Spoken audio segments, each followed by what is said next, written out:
स्वागत है आपका अपने YouTube चैनल आनंद स्टडी पॉइंट अलीगंज में। साथियों, जैसा कि आपको पता है हम आपको मैथ और साइंस पढ़ा रहे हैं। तो इस वीडियो में हम आपके लिए मैथ लेकर के आए हैं और हमने एक प्लेलिस्ट बनाई हुई है मैथ ज़ीरो टू हीरो। तो दोस्तों उसमें आपको हम छोटी क्लास से लेकर के बड़ी क्लास तक के वीडियो प्रोवाइड करेंगे। तो दोस्तों मैथ में हम आपको बताने वाले हैं, मैथ में क्या पढ़ाने वाले हैं, गुणनखंड, यानी इंग्लिश में जिसको क्या बोलते हैं, फैक्टर। तो देखते हैं गुणनखंड जो होते हैं क्या होते हैं। जैसा कि आपको नाम से ही पता चल रहा होगा कि गुणनखंड क्या होगा, या इसको इंग्लिश में लिखें तो इसे बोलते हैं फैक्टर। फैक्टर, ठीक है दोस्तों। तो फैक्टर क्या होते हैं या गुणनखंड क्या होते हैं, तो आइए नाम से ही बता देते हैं। पहले होता क्या है, गुणनखंड यानी किसी संख्या को गुणा के रूप में खंड करके लिखना ही गुणनखंड कहलाता है। यानी किसी संख्या के को मतलब ऐसे लिखना, कैसे लिखना कि गुणा के रूप में खंड करके लिखना। जैसे जैसे यहाँ पर ये मान लीजिए 6 है, 6 को हम क्या लिख सकते हैं, 2 गुणे 3। तो ये 2 और 3 जो है इस 6 के अभाज्य गुणनखंड हैं। कैसे हैं, अभाज्य गुणनखंड। ठीक है दोस्तों, तो हम आपको अभाज्य गुणनखंड ही बताने वाले हैं। अभाज्य गुणनखंड क्या होते हैं, यानी किसी संख्या को इस प्रकार खंडों के रूप में लिखना, गुणा में खंडों के रूप में लिखना कि उन खंडों को जो हमने खंडों के रूप में लिखी हैं उन संख्याओं को किसी, तो दोस्तों खंडों के रूप में लिखना यानी कि 6 है, 6 को हमने ऐसे लिखा हुआ है 2 गुणे 3।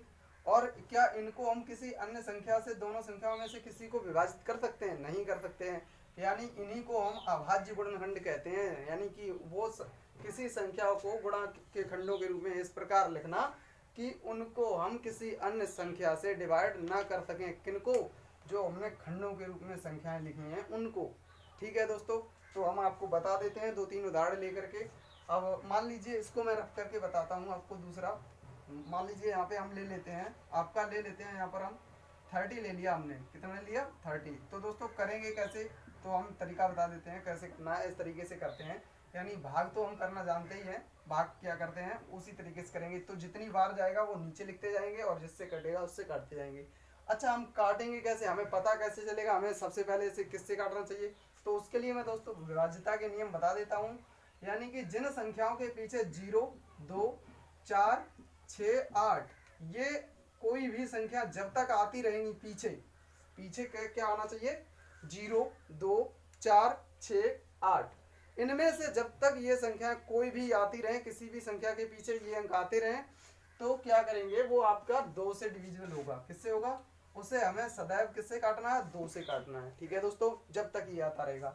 उसके बाद यदि 3 आ जाता है या 5 आ जाता है, 7 आ जाता है या 9 आ जाता है, ये कोई अंक या 1 आ जाता है, ठीक है, 1, 3, 5, 7, 9, इनमें से कोई अंक आता है, यदि पीछे का अंक, इकाई का अंक जो है 1, 3, दोस्तों यहाँ पे थोड़ा ये 2 से कटने वाले ये होंगे। ठीक है दोस्तों, और ये फिर किससे काटना है, फिर हमें 3 से ट्राई करना है। किससे करना है? 3 से। 3 से ना कटे तो विषम संख्याओं में आगे बढ़ते जाइए और उन्हीं से काटने का प्रयास कीजिए। चलिए दोस्तों, हमने जो उदाहरण लिया है उसको देखते हैं। तो इसमें दोस्तों पीछे क्या दिया गया है, इसमें 0 दिया गया है। तो दोस्तों क्या करेंगे, मैंने ये बता दिया आपको कि पीछे 0, 2, 4, 6, 8 आए तो वो 2 से काटना पड़ेगा हमें सबसे पहले। ठीक है दोस्तों, तो हमें दिख रहा है यहाँ पर भी 0 है, पीछे इकाई का अंक क्या है, 0 है। तो दोस्तों हमें इससे किससे काटना पड़ेगा, सबसे पहले 2 से विभाज्य करेंगे। तो 2 से हमने काटना प्रारंभ किया, तो 2 का भाग हम 3 में देंगे। कितनी बार जा सकता है अधिकतम? 2 एकन 2, यानी 1 बार। कितनी बार जाएगा? 1 बार।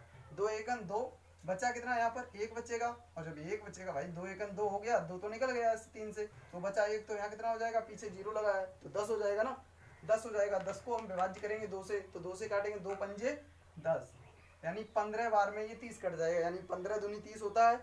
तो वही, यानी 2 का भाग दिया 30 में तो 15 बार गया। अब दोस्तों हमें पीछे देखना है, पीछे क्या आ रहा है, अब तो भाई विषम संख्या आ गई है, यानी 5 आ गया पीछे। क्या आ गया? 5। तो मैंने पहले ही बोल दिया 1, 3, 5, 7 और 9 में से अगर कोई संख्या पीछे इकाई के अंक के स्थान पर आती है तो हमें क्या किससे काटना है, सबसे पहले 3 से ट्राई करना है। ठीक है दोस्तों, तो हम 3 से ट्राई करते हैं, देखते हैं। 3 पंजे 15, कट जाता है ना पूरा पूरा, यस कट जाता है। तो 3 पंजे 15, 5 बार गया तो 5 नीचे लिख दिया। क्या दोस्तों अब ये 3 से कटेगा? भाई 3 से तो नहीं कटेगा, 3 से तो ये नहीं कटेगा। जब 3 से नहीं कटेगा तो इसका मतलब अब विषम संख्याओं में नंबर किसका है, 3 के बाद 5 का।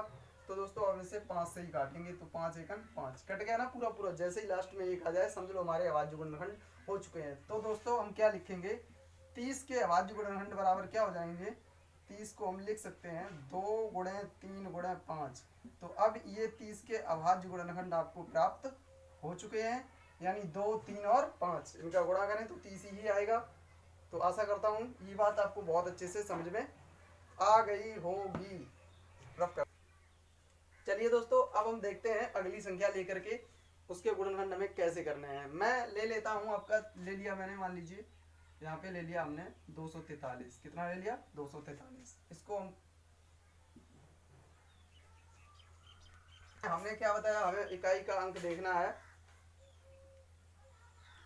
इकाई का अंक देखना है।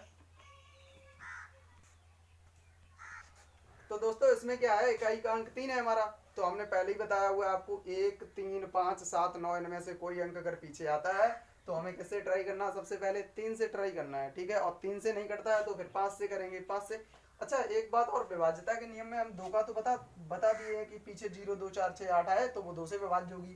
3 से विभाज्य होने के नियम क्या है, अगर आपको ये पता लगाना है, बिना भाग किए हुए ये पता लगाना है कि ये संख्या 3 से विभाज्य है अथवा नहीं, तो हमें क्या करना पड़ेगा, जो अंक दिए है ना, जैसे ये 243 है तो 2, 4, 3 यही है, इन सबको जोड़ो और जोड़ जो जितना आए इनका उसमें 3 का भाग करके देखो। अगर पूरा पूरा इनका जोड़ कट जाता है 3 से तो इनका जोड़ क्या हो जाएगा, 3 और 4 7, 7 2 9। 9 में अगर 3 का भाग करेंगे तो 3 से पूरा पूरा 3 बार में कट जाएगा, ये कट जाएगा। तो इसका मतलब ये संख्या जो है 3 से पक्का विभाजित है। किससे, 3 से पक्का विभाजित है। पीछे यदि पीछे तो 3 से विभाजित होने के नियम कैसे पता चलेंगे, अंकों को जोड़िए, 3 से भाग कीजिए और अगर पूरे पूरे ये कट जाता है तो वो संख्या पूरी जो है 3 से विभाजित होगी। 3 से 4 से विभाजित होने के नियम क्या है, 4 से विभाजित होने के नियम जैसे 836 दे दिया, ठीक है। यानी पीछे वाले 2 अंक लो, पीछे कितनी भी बड़ी संख्या हो पीछे वाले 2 अंक लो, उसमें 4 का भाग करके देखो, अगर पूरा पूरा कट जाता है, अगर पूरा पूरा कट जाता है तो ये जो पूरी संख्या जो है 4 से विभाज्य होगी। तो 4 एकम 4, 4 9 36, यानी पूरा पूरा कट गया पीछे वाला 2 अंक 4 से, तो ये जो पूरी संख्या है 4 से विभाज्य होगी। 5 से विभाज्यता का नियम क्या है, तो 0 और 5 अगर पीछे आ रहे हैं, इकाई के अंक पर 0 और 5 आ रहे हैं तो वो आपकी पूरी संख्या जो है 5 से विभाजित होगी। चलिए दोस्तों आगे देखते हैं, हम बताएंगे आपको। और तो दोस्तों अब इसे हम किससे काटेंगे, तो पीछे 3 दिया हुआ है पक्का, ये तो 3 से ही डिवाइड होगा, तो 3 से काटेंगे। 3 8 2 24, 8 बार में गया, 3 एकन 3 कट गया ना। ये पीछे 1 आ रहा है, फिर ट्राई करेंगे 3 से, तो 3 से काटेंगे इसको, 3 दूनी 6 बचा, कितना 3 दूनी 6 हो गया, 8 था यहाँ पे तो 8 से 6 गया, 2 बचेगा यानी कि 21 हो जाएगा। तो ये तो 21 हो गया, 3 7 21 होता है, ठीक है दोस्तों। अब इसको आगे बढ़ाएंगे हम, तो अभी भी पीछे 7 आ रहा है तो हमें ट्राई किससे करना है, 3 से ही पहले करना है। अगर 3 से नहीं करता है फिर 5 से, फिर 7 से करेंगे, ठीक है। चलिए पहले 3 से ही करते हैं, 3 9 27, तो ये 3 से ही कटने वाली संख्या है, 3 3 9, 3 एकन 3 कट गया है पूरा पूरा। तो दोस्तों 243 के अभाज्य गुणनखंड क्या आ गए, जो ये संख्याएं आपकी आई हुई है ना, इनको गुणा के रूप में लिख दीजिए, तो यही आपके 343 के अभाज्य गुणनखंड होंगे। दोस्तों आशा करता हूँ ये बात आपको अच्छे से समझ में आ गई होगी और अब आप किसी भी संख्या के अभाज्य गुणनखंड निकाल सकेंगे। चलिए दोस्तों अब हम अगली संख्या लेते हैं और देखते हैं कि उसके गुणनखंड कैसे काटने हैं। तो हम ले लेते हैं आपका, यहाँ पे हमने ले लिया, मान लीजिए हमने ले लिया 1024, ठीक है।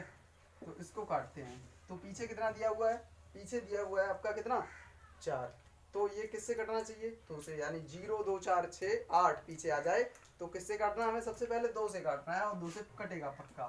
तो 2 से काटेंगे, 2 पंजे 10, 5 बार में कट गया, 2 एकम 2, 2 दूनी 4, फिर 2 से काटेंगे तो 2 आ रहा है ना पीछे, इसलिए 2 से ही काटना पड़ेगा ना।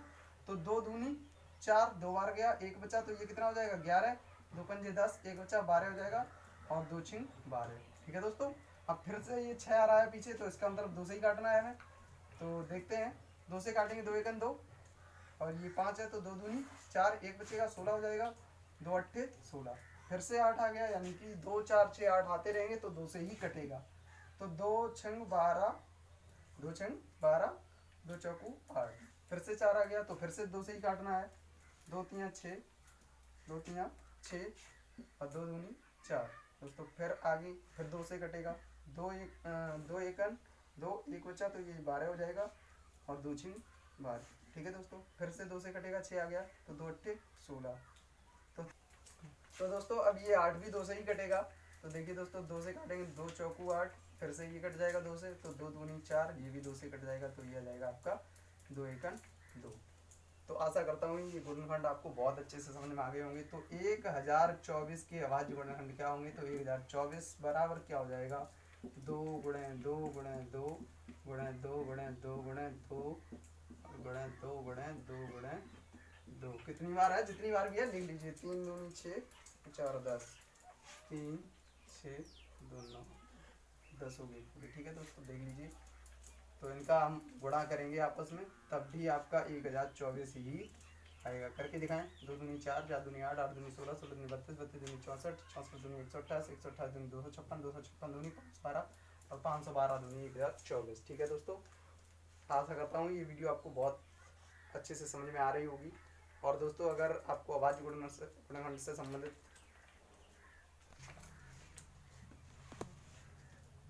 आशा करता हूँ दोस्तों ये वीडियो आपको पसंद आई होगी। और जिन लोगों ने वीडियो को लाइक नहीं किया है प्लीज़ वीडियो को लाइक कर दें। और जो लोग हमारे चैनल पर न्यू हैं तो चैनल को सब्सक्राइब कर लें और बेल आइकन को ऑन कर दें। और अपने दोस्तों को इस वीडियो को ज़्यादा से ज़्यादा शेयर कीजिए। चलिए दोस्तों, मिलते हैं अगले वीडियो में, तब तक के लिए बाय, थैंक यू।